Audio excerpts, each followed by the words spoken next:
कुछ रह न सके हम भी तेरी कैद में ऐ दोस्त। कुछ खास तुझे भी हमें रखना नहीं आया। हम दोनों जब अलग हुए बहुत कुछ अलग हुआ हमसे। वो रिश्ते जो मिलकर बनाए थे, वो यादें जो साथ में बनी थी, और वो खुशियाँ भी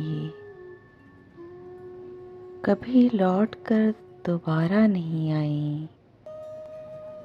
दो लोगों के अलग होने में सिर्फ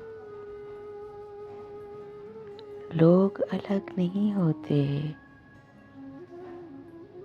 एक संसार उजड़ जाता है जो दोनों ने मिलकर बनाया होता है।